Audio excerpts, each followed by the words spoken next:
Oh, nobody ready for Fog Wrestling! Welcome back, guys, to the channel for your Raw review. And, yeah, very woman-heavy episode tonight. Very Japanese-heavy episode tonight. And, yeah, first three matches, all female matches. Carrie saying damn near kills Iyo Sky. Maybe she was sick of those horrible promos with the broken English and then having to dub in the subtitles. So maybe Carrie Sane was trying to, maybe she was trying to improve the Raw ratings and thought if I take Iyo Sky out, the chances of those numbers going up are drastically high.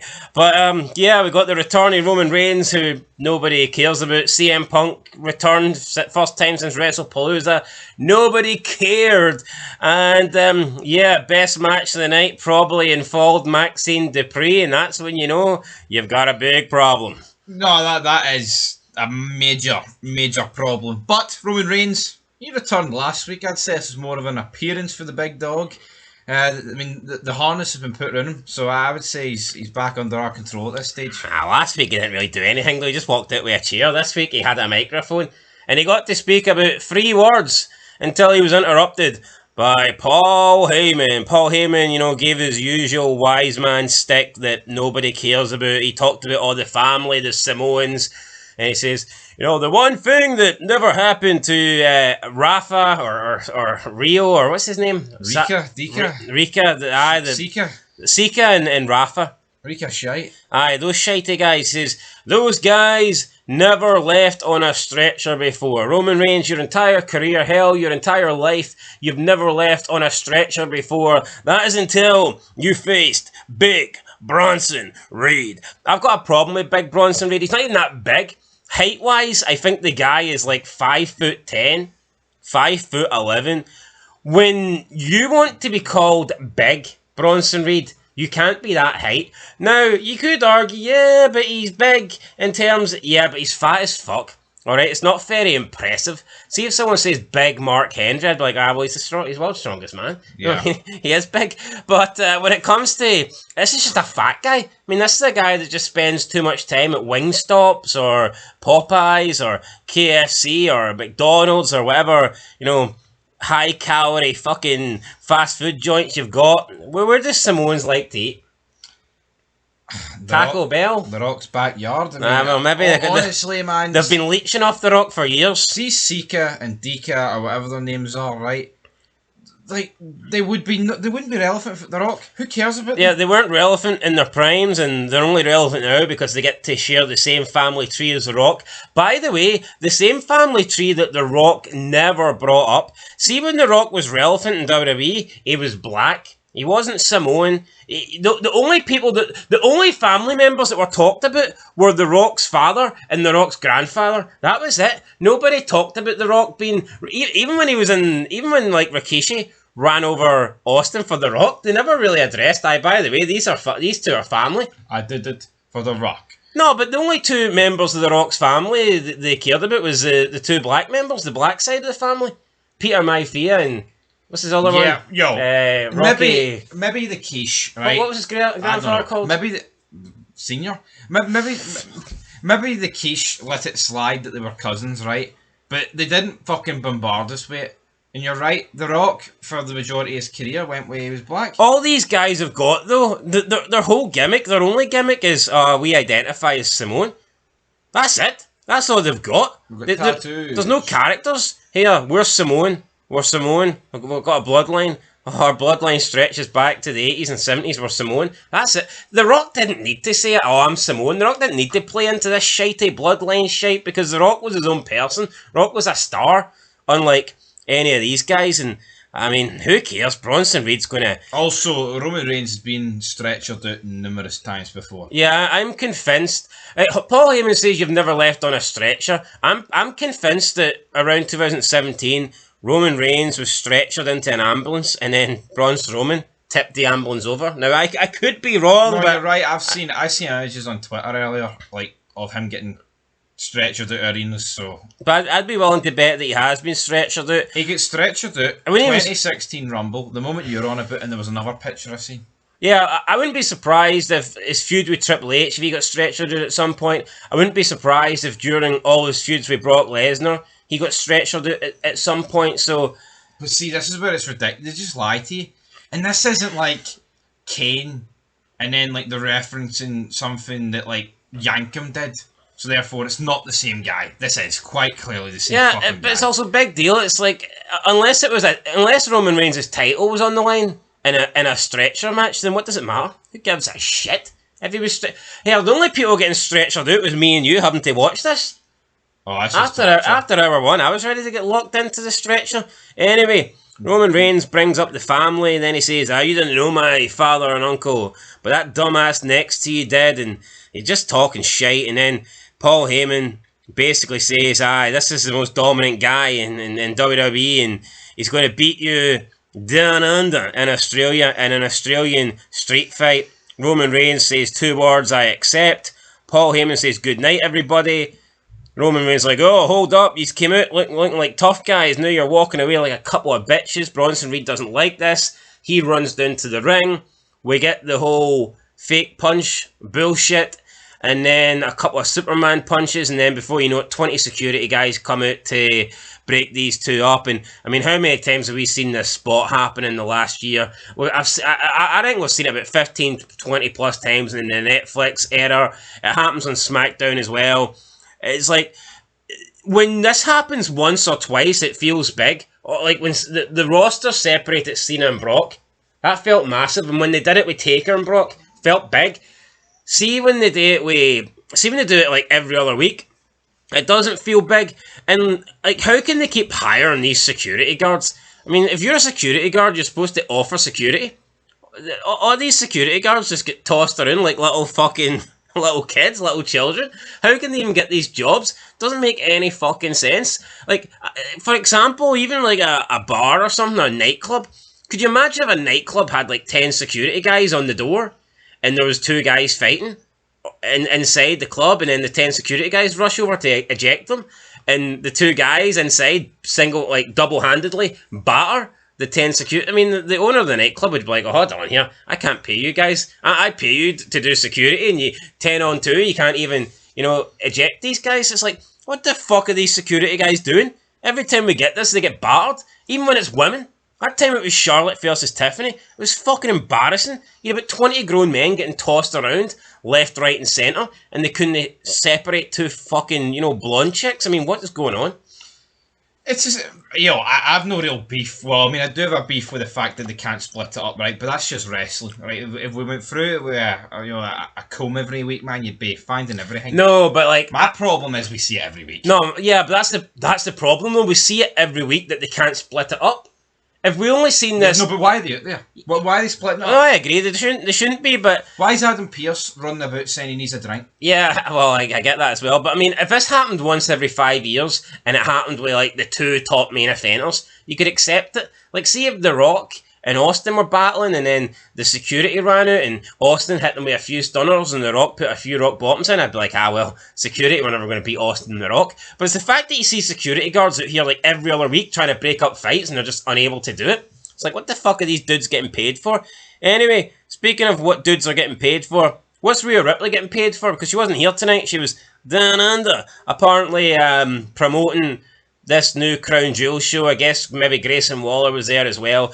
Who cares? Somebody that is here tonight, though, is Adam Pearce. Iyo Sky is here. We've got the Kabuki Warriors. They're talking with Adam Pearce and Asuka.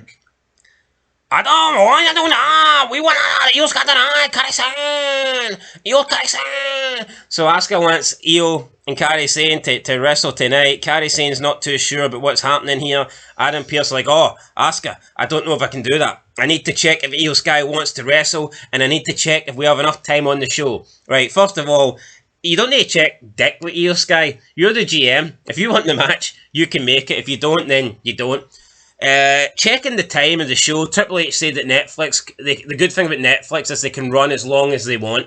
So, A, time wouldn't be an issue, and B, like, that was never addressed when wrestling was good. Why would they bring up time constraints? Do you not think they actually try and treat this like it's fucking real down to the T? It's if it's like this actual professional thing where, oh, I need to see if I can fit.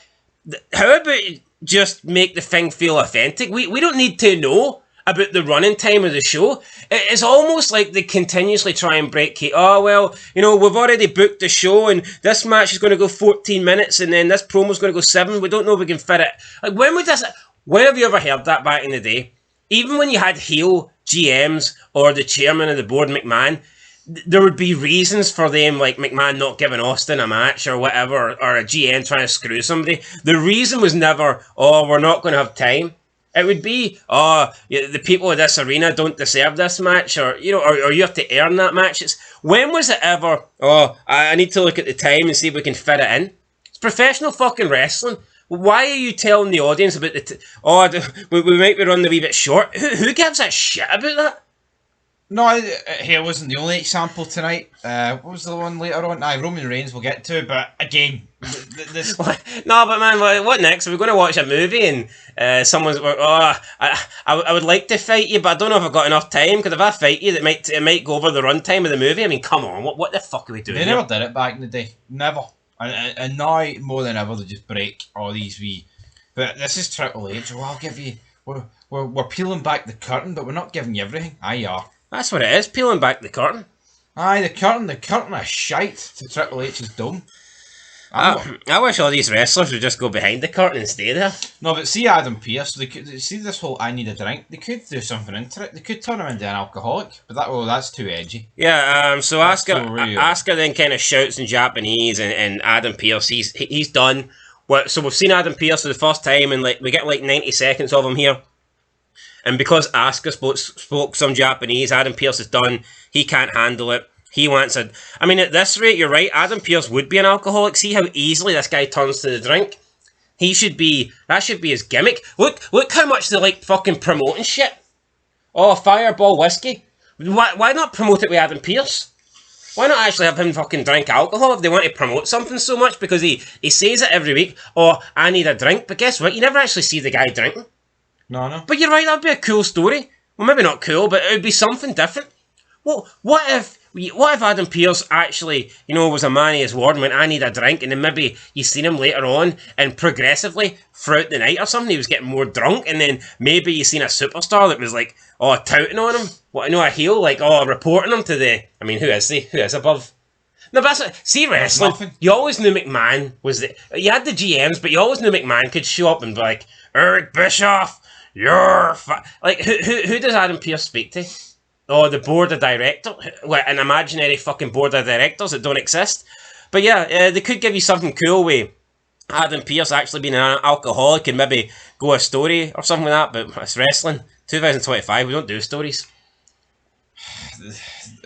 What is there to say, guys? I mean, it's so woke and pathetic that they could actually do a good job promoting the whiskey or the Fireball, but they would know that, promoting alcohol is like promoting an alcoholic drink and making this guy look like an alcoholic. That's bad. Oh, we don't mind promoting alcohol, but we don't want to show anybody consume it. Could you imagine? Well, what else do you do with alcohol? Could you imagine how much alcohol sales would be doing if alcoholics didn't do it? Aye, a lot. So I don't understand why we can't go doing that. Carrie Sane then says to Asuka, me not want to wrestle Iyo. We can still be a family. And Asuka's like, no, Carrie, you got to wrestle Iyo tonight. And then she slaps her in the face and then tells her that you better win. You better win, Carrie. I've been slapped in the face. We gotta get out of that ring, Crown Jewel, Iyo Sky, slapper. Indeed. So that's the match that we're getting later on tonight. Then we get Becky Lynch versus Maxine Dupree. Maxine Dupree, I think, has improved a wee bit. I mean, she was fucking garbage when she first stepped in the ring. See this match though, right? Best thing on the show for me, but not the problem. They just don't know how to end the match. The magic of wrestling is gone. Yeah, I mean, it picked about the halfway point, the pace got really fast, and then there was a 90-minute, 2-minute spell where they were either hitting their signature moves or hitting high-impact moves or hitting roll-ups for near falls at 2, and I just think the match should have ended then, but it didn't, and then it dragged out for another 5 minutes just for Maxine to win on a count-out, and it's you should end the match on a high. You should end the match at the high point, not at the low point. It's better to end the match thinking, yeah, we could have went 5 minutes longer there, rather than end the match and everyone's saying, yeah, you should have finished it 5 minutes sooner. See the best. Because see if you finish it too early, people will be like, oh, give us that match again. No, but see the best matches of all time. This is nowhere near it. But see, you don't think, here, that went too long? Yeah. Because they're great. No, definitely. And honestly, see if Maxine Dupree pinned her here with one of these roll-ups, I'd have said, that's the best match I've seen WWE put on fucking this year.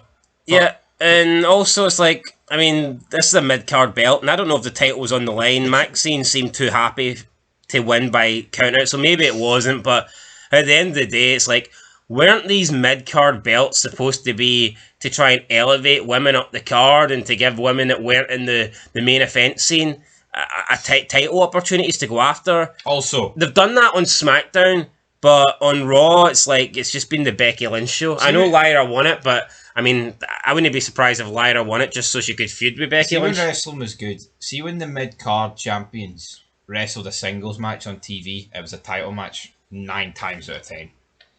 Yeah, it's like, it's very rare that you'd wrestle on TV and not defend the belt. Anyway, I thought this was the best match of the night.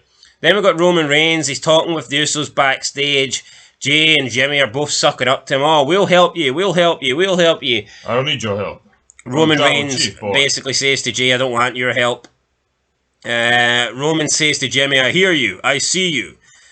So what's the problem?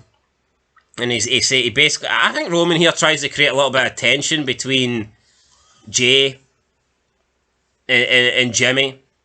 Some people are, yeah, I mean, I don't really care. Roman Reigns, has he got a beef with Jay? We've already seen Roman Reigns versus the Usos. Don't really care to see it again. This whole bloodline shite is just overdone. They need to end this. It's been going for 5 years now. Over 5 years. I mean, what in wrestling actually lasts 5 years? Nothing. Roman Reigns, I mean, people's careers. Good careers like The Rock. Anyway, Roman Reigns says to Jay, you're supposed to be in main event Uso, but how come CM Punk's kicking off the top of the hour with his promo? And that's like another thing similar to Adam Pearce talking about like time restraints on the show. It's like the top of the hour thing is supposed to be like an inside thing in wrestling where maybe it doesn't matter as much now because Raw's on Netflix, but they would send their top guy out in the top of the hour because that's when shows end. That's when new shows begin. That is your chance to try and get people to tune in, changing channels at the top of the hour. And if you send out your top guy there, traditionally the top guys have always on a 2-hour show. The main 3 quarters have always been quarter 1, quarter 8, and quarter 5. The start of the show, the main event, and the top of the hour. You know, the big between. The end of hour 1 and the beginning of hour 2, that's your top, that's your main 3 spots, but that's for the insiders, that's for, like, why the fuck would the casual fans or the average fans, or why would we need to know that? No, it's not even why we would know. Why does Roman Reigns know? Why does Jey Uso and Roman Reigns know that CM Punk's going to speak at the top of the hour? Yeah, no, just wrestling doesn't feel authentic. Like that, it's almost like they've read the script. That conversation doesn't make any sense. Yeah, it's like wrestling was supposed to be good, where people just came out and I wonder what he's doing. But Roman Reigns is making this seem like he's read the script for tonight's show. Roman Reigns is basically saying, this is our script. It's CM Punk's coming out at the top of the hour. Bailey says to Lyra Valkyria, this match tonight is a future WrestleMania match. That makes me feel sick. But you know what the reality is? It is. It is. Yeah, Lyra Valkyria versus Roxanne Perez. That shouldn't be on any WrestleMania. I don't care if you make WrestleMania 5 nights. That match just should not be fucking on it. Now, I'm not saying that, unfortunately, there can't be a scenario where one of them doesn't make it to Mania, but this match itself is just not Mania worthy. It's not. I can't ever really see a reason why this match would be on Mania, or why it should be on Mania. No, it shouldn't be, but the painful thing is, folks, is that it is. But why is she saying this is a future Mania? Could you not argue any of the matches on Raw tonight could be Mania? If this can be a future Mania match, then yeah, I know. Why is this a again? It's like breaking kayfabe. Yeah, but why is this a future Mania match and Becky Lynch, Maxine Dupree isn't? Why is Iyo Sky Carrie saying that? I don't know why they've just highlighted about this match. All I do know is that Bayley fucking sucks. Yeah, Bayley sucks. Bayley distracts Lyra Valkyria. Perez gets the win. Judgment Day. Let's just drag us out till Liv comes back. But they're not even doing anything interesting. Like, oh, Roxanne's trying to steal Dominic. When was the last time we seen this? Russo's right though. He's like, they'll drag it out till Liv comes back, and then they'll drag that out until like Mania. It's soul destroying. That is literally what will happen. Yeah, but like, where's the promos and where's the segments with, like, what did they drag it out? What is it they're dragging out? I'm assuming Liv to come back and she's not happy with Roxanne being in the group. Right. But they haven't advanced anything since then. Well, when Liv was there, it kind of looked like the whole thing was Roxanne was trying to get close with Dominic. But ever since Liv's been out, they've kind of dropped that. But like, why the fuck would you not keep that going so that those two get closer? They're incapable. No, but wouldn't you keep that going so those two get closer while Liv Morgan's out? So when Liv Morgan does come back, they're almost like an item or there's something there. I wouldn't be surprised if they're waiting until Liv Morgan comes back. And then they'll just reignite it. Yeah, I think that's what they'll do. No, but they're incapable of keeping anything going. And we've seen that over the last couple of years. Nothing goes. Anyway, if I was a man in WWE, the last thing I would want is to be involved in a relationship with any of the women or any sort of storyline, because you just get made out to be like the biggest cuck on earth.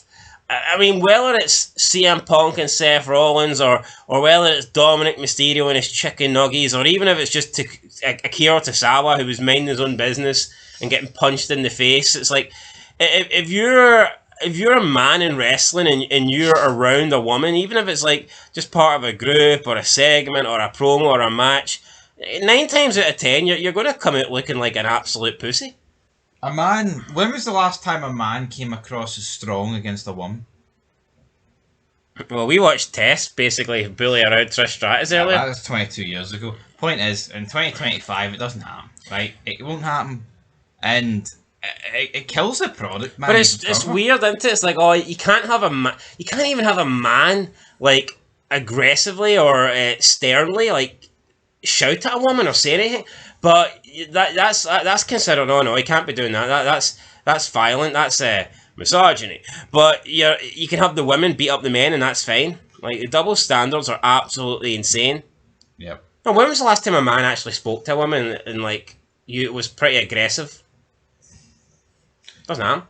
AJ Lee took Rollins' belt and he just had to sit there. Absolute shite bag.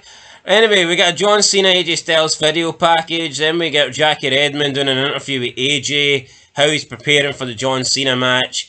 Then we get the Judgment Day appear. They want to challenge AJ to a match tonight with Dragon Lee and a partner of AJ's choice. AJ Cena, I mean, who cares? It's two guys. This is actually horrific, right? See, at the course of how long I've been watching wrestling, this has to be easily like top 3 worst builds of a match I've ever seen. And it's also John Cena's like 3rd last match.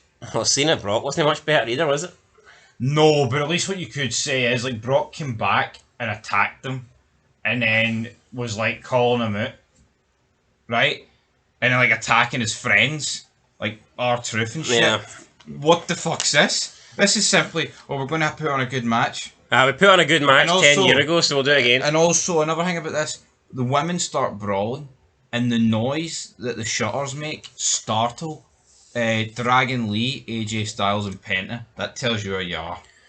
The way the men reacted here is feminine. Like a loud noise. It's like they were petrified of this. Right, let's speed this up a bit. We get a CM Punk, LA Knight, Usos segment. So Punk comes out. Oh, this is awful. Is it great to be alive on a Monday night in Dallas or what? Then LA Knight interrupts him because CM Punk basically said, oh, I don't want to get in trouble, but the match isn't for a title. It's about ego. It's about pride. It's Seth Rollins versus Cody Rhodes. None of the belts are on the line. So Punk basically saying what we've all been saying, you know, that these Crown Jewel matches are irrelevant. They're pointless. All embarrassing, he says. The reason I haven't been here for a couple of weeks is because I told Cody I wouldn't interfere. Well, Cody's not here either, so what you interfere with? Well, that's true, but you're under contract. Does Adam Pearce just give him the green light there? ratings are an all-time low. Do you not want your big star? Yeah, is that not like wrestlers back in the day? Well, I'm not the number one contender, so I'm not showing up this week. I know. I'm not showing up until I get a title shot. You're paid this time. No, but that never happened. No, right. LA Knight. No, but imagine the top guy. It'd be like Kurt Angle versus The Rock in 2 weeks for the belt at the pay-per-view. So like Austin and Taker are like, well, I'm not going to bother showing up because I'm not in the title picture, so no reason for me to be there. LA shite, right. It comes out, says, let me talk to you. Look in my eyes. What do you see? CM Punk says somebody who interrupted me LA Knight was like, haha, very good. It's a catchy little tune, but then he says, I'll tell you who I see standing in front of me. I see a husband. And then Punk's like, are you really out here trying to like bash me? That's your, that's your go-to.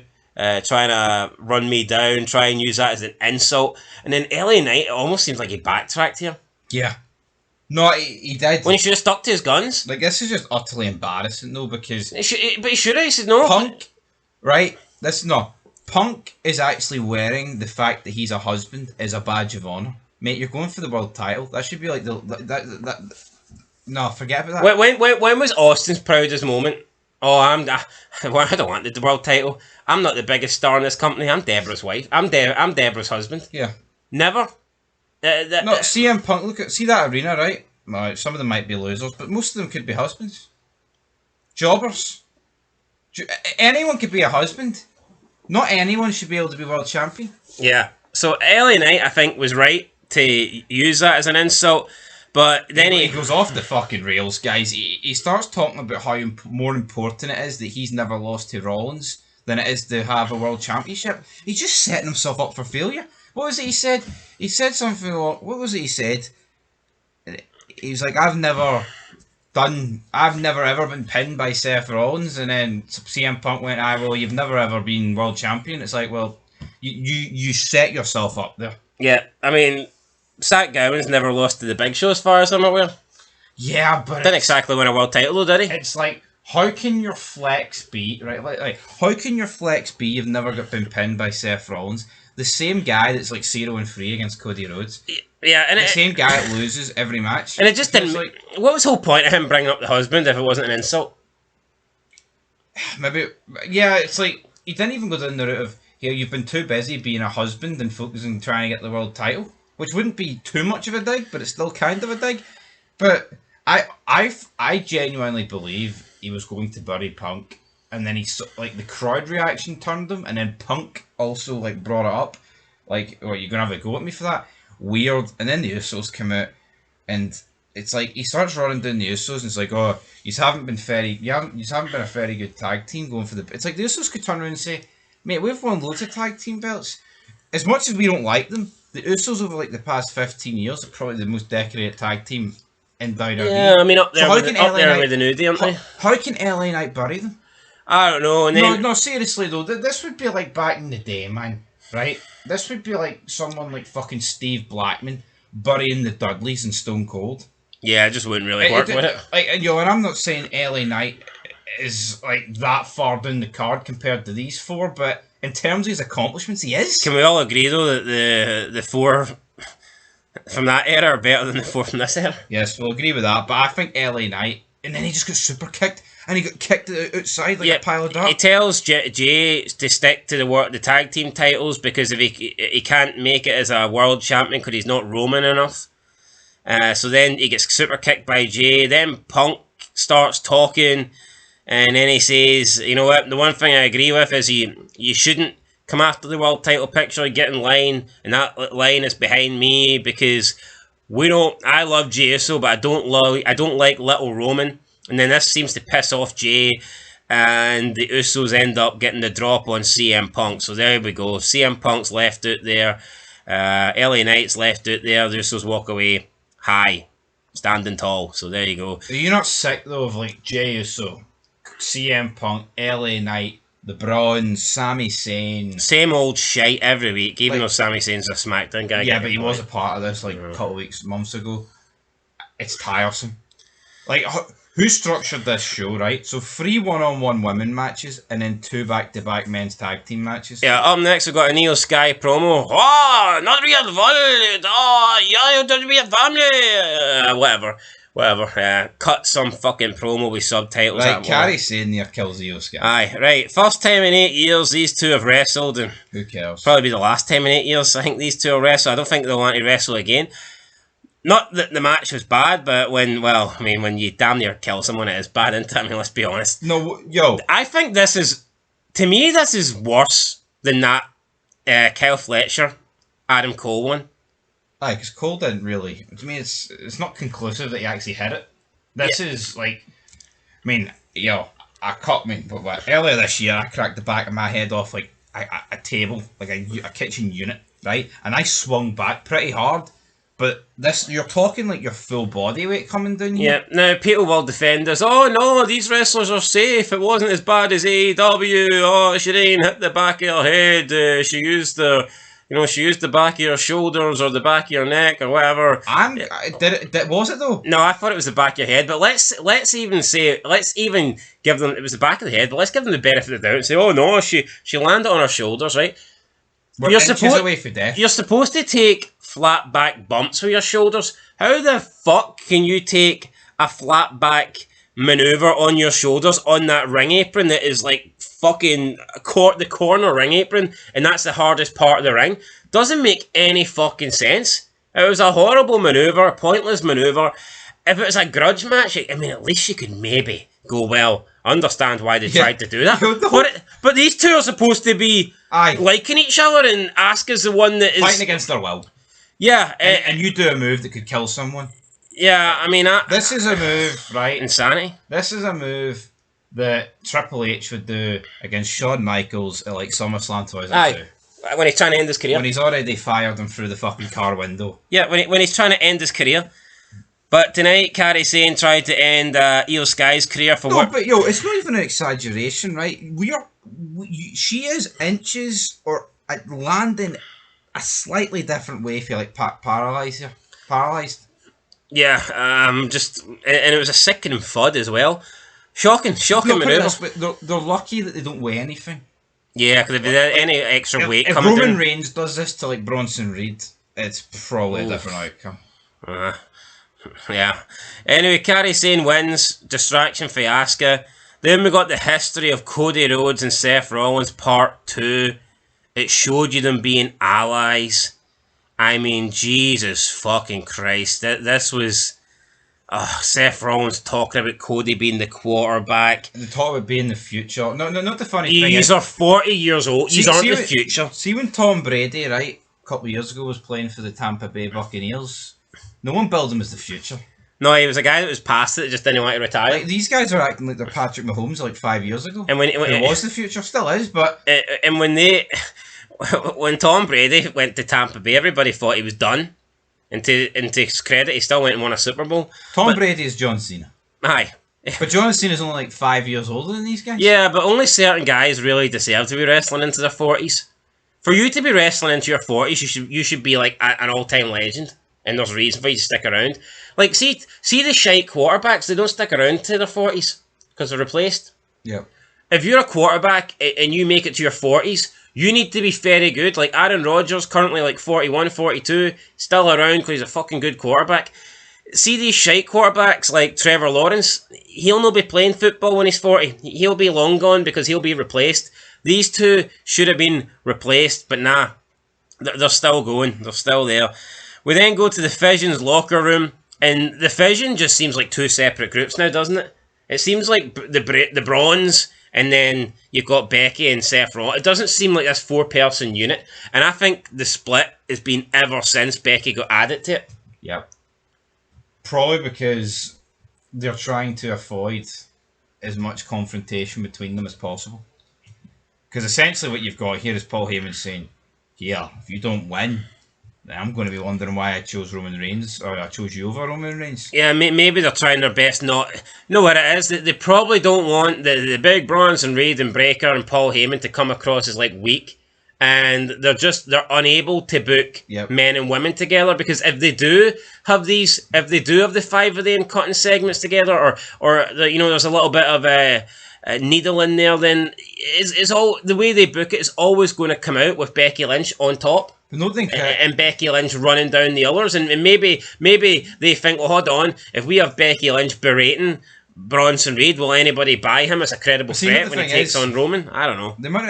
The amount of like beta males, right, that wrestling is producing, there could be like a massive payoff when you actually finally get a man like turning heel and attacking a woman. It could, to quote these losers, it could feed families. Couldn't it though?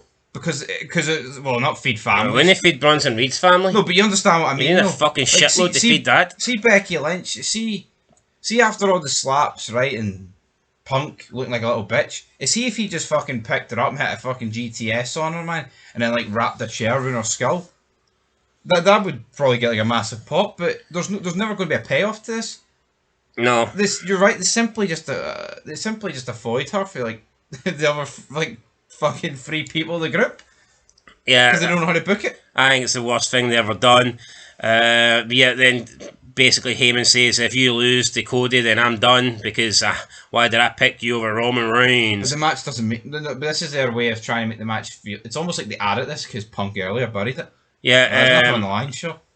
Just a fat guy's fucking feelings. We then get Roman. Roman tells Jimmy when Jay won the title at Mania, he became more like Roman and less like Jimmy. He said if Jimmy wants to help his brother, sometimes he needs to get out of his way. Why the fuck would he want to be like Jimmy? A jobber? Yeah, is this Roman Reigns' way of saying, here, if you really want to help Jay get to the top, the best thing you can do is not be his tag team partner? I don't know. I think Roman's onto something here because the Usos right now don't feel like one's a former world champ and the other's a mid-card jobber. They just feel the same. No. Like, who's stalking? See when Marty Jannetty returned 2005, see if him and Michaels teamed up for a week, would they have felt on equal playing field? I rest my case. But when these two team up, Jimmy's dragging Jay down. Jay's not elevating Jimmy. Yeah. And it is though. See when she separates, it's like you can't keep coming back. If you're going to separate, then you need to go your own way. Right. And it hurts Jey Uso. AJ Styles dragging Lee and Penta to defeat the Judgment Day. Right. First male match of the night, and it's just a bunch of fucking jobbers, isn't it? Yeah. I mean, this match is simply used to further an AJ Styles John Cena's non-existent feud. Yeah. Then he grabs the mic. He's like, "We don't need a story. We just need a match. Fuck off. This is unacceptable." Yeah. See Bischoff. He's a paid shill by WWE. He said he would rate John Cena's final year a C, and if you take out the heel turn, he'd rate it as a B. How the fuck could you rate this as a B? And the heel turn takes up like 7 months. So how could you even do that? Unless he's reversed an alphabet and he thinks said is an A, and he's going reverse alphabetical order. Yo, see Cena, right? The initial Netflix promo was decent. The Rumble was alright until he got eliminated, and the way he got eliminated was fucking cheap. The heel turn was a good moment if we look at it just the moment, but then it's been followed up by some of the worst wrestling TV you'll ever see in your life. It's an F every day of the week. His Mania match is probably the worst match he's had at them all. Yeah. That's probably his worst match. Stuff with R-Truth, abysmal, because, I mean, it was a work. Aye. Travis Scott not turning up. Faced R-Truth twice and couldn't put the belt on the line one of the times. Like, what? Why the fuck? No, he beat him twice. Like, look at the way he turned face. No, but like, what? No payoff. What harm would it have been to have one of those both R-Truth matches be for the title? John Cena's face. I know. John Cena's face turn back for heel was The Rock and Travis Scott didn't bother turning up. So why should I continue to pretend being a bad guy? Basically, no, that was it. Like, what was it? What are the writers getting paid to do? No, but that would be like Triple H getting injured in the 2-man power trip in Austin just for no reason whatsoever. Just, well, I'm going to be a face again since the 2-man power trip's over. Yeah. Wouldn't happen. No. Austin doubled down, then he blamed Triple H, and he was holding him back. Him and his fucking dodgy quad, and that he was carrying him. Anyway, right, CM Punk and LA Knight agreed to team up. to take on the Usos. Neither of them want it, but they're going to get it. Next week, Dominic's going to put his title on the line against Penta, and then we go straight into the match. So, not a lot of... I mean, when was this match announced? I don't even know, because we thought the 6-man tag was the main event. Yeah, but nah, this match gets announced, and it was a quick match. The 6-man tag actually seemed to last a lot longer than the main event. Punk hits the GTS, Knight tags himself in, gets the win. Punk and Knight look at each other. Oh, I actually hit the winning move, but you tagged yourself in and got the pin. I'm not Who gives a fuck? It's just one up in each other. LA Knight came out first, and then Punk basically cut his entrance short, and then LA Knight steals the win for Punk. Also, what about Punk's intriguing. Promo? I'd like to thank you guys for cheering for my wife. What a fucking loser. Yeah. Deborah, the cookies, Deborah. What? No, but isn't that... Austin would have done that in a heel sense only. Yeah. Like, I give my wife a round of applause for our lovely cookies or something like that, you know, yeah. or fucking great tasting cookies. Where is AJ Lee? See that deal that Triple H signed and he made a big deal out of it? Where is it? All these bitches with part-time contracts, man, it's insane. See these WWE contracts? I would actually fucking love to know, like, what are the clauses in it? Like, is there actually something that says, like, here, you're flexible, you don't have to work. You don't have to turn up. You only turn up when we need you. Yeah, no, I would actually really like to know the details in a WWE contract, because it's fucking insane. There is no how way people just go missing for chunks. There is no way there can be... I mean, they're all getting good money, that's the sad thing, but see the guys that are there every week? Surely they're like, well, hold on here. Why is AJ Lee getting to do a couple of appearances and making like 10 times the money in me, and then she can take weeks off at a time? Because she's not a fucking draw, that's not the reason. No, it's a fucking joke though. No, but back in the day, all the wrestlers had to turn up, and sometimes they wouldn't be used, but they'd still show up and be there. Yeah. It's like, are they told in it, like, what is their schedule? Like, what is the... I wonder what the time period is. How much notice are they given? Is it mapped out at the start of the year? Like, here, there's 52 Raws, we want you to be on 20 of them? Yeah, but see... Or is it going on a monthly basis? Like, I mean, I wonder what is the plan? See AJ Lee, do you think she's... Who would you say she's on more money on? Right, that new deal she signed? I'd say she's on more money than LA Knight. Easy. I mean, maybe. I mean, the fact that she's Punk's wife probably helps. I mean, I'd say so. Well, when she returned, they treated it like she was a bigger deal than LA Knight ever was, to be fair. Yeah, guys, it's a fucking disgrace. And it's not just AJ Lee, it's loads. It's like Punk. Well, I've took weeks off here because I said I wouldn't get in Cody Rhodes' business. I mean, people bashed McMahon for giving people like part-time... I mean, the actual people who fucking built this business. I'm not complaining, but where was Braun... I'm not saying I want to see them, but where was Braun Breaker? Where was the New Day? I mean, where were people like that tonight?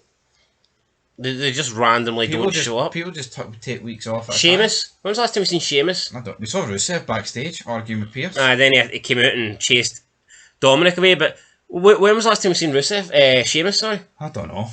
Honestly, guys, fucking brutal. First full show I've watched, and I do not know how long, and we're not missing any here. Nah, in terms of rating, I am going to give this I'll give it a... Oh god, it was pretty damn shite. I wonder what the rating is for last week. I'll give it a 1 out of 10, because you know what?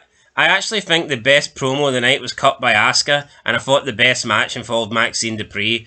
Two things that shouldn't be the case, but there you go. So I'll give it a 1 out of 10. I thought both of those things were decent enough. Asuka, her English is bad, but it's good enough to cut like a decent broken English promo. But Carrie and Iyo Sky, I mean, Jesus Christ, pick up a dictionary or something. See LA Knight, I have never seen a promo from someone that has been like set up to actually give the other guys ammunition. So, yeah, LA, you're a jobber, you'll never win the belt, so just go out there and try and make the other guys look good. I just don't... I don't understand him. He was flexing the fact he's never lost to Rollins. Oh, Seth Rollins. The mighty Seth Rollins. It's like, he was treating like the Taker streak. I'll get a 1 as well. Yeah, 1 out of 10, guys. There you go. Till next time. Peace.